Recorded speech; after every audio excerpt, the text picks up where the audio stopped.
How does the Athena security technology work in preventing and detecting criminal activity? We're to the point where we need actual computers to watch the cameras. We are able to identify dangerous objects like guns, knives, fights.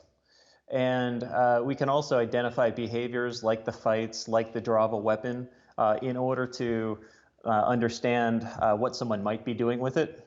So there's many states in the United States that actually have open carry laws.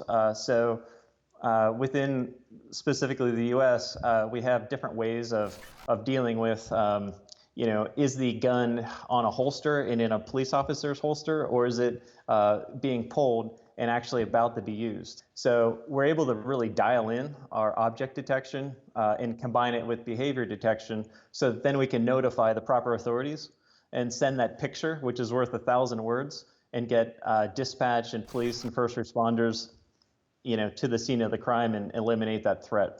What can your technology do to calm the situation when a crime is taking place? We have the ability to have a talk-down speaker. We can flash strobe lights. So imagine if you're a robber going into a bank or a high-value retail establishment. We can actually strobe lights as well as have a speaker saying, "Hey, guy in the red shirt, we see you. This isn't just a recording. The police are on their way, so you should leave right now." Do you have any examples of how your technology has helped improve police response times? We have thermal detection in addition to line of sight visual detection. So we've actually found guns that are concealed on people in the real world as well. So we're able to speed response times. And obviously this is depending on lots of the local situation. But average response times in the US have been between 5 and 10 minutes.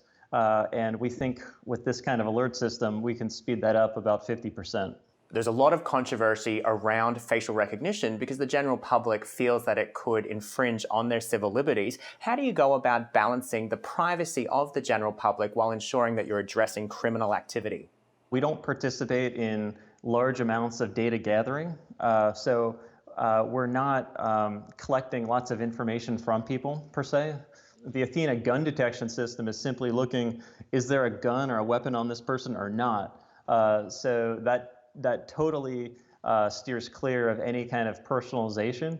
And so that we see as the best answer for communities that are really worried about that.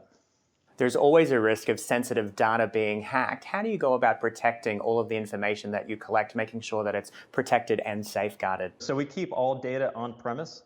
So we have a network topography that keeps a GPU-based unit on site so that we keep processing on site, all the data on site, and that stays within the firewalls of the security system.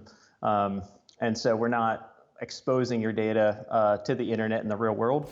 The only data that goes out is the actual alert, in which case we can send that to first responders, to fire departments, paramedics, police. So obviously, when we have to send the data out, we need to be able to send the alerts, past the firewalls. But otherwise, we take data privacy very seriously. Where do you see the technology developing? With processing power getting more powerful, this is going to be less expensive in the future. So I think this is going to be just ubiquitous on every single camera everywhere in the future.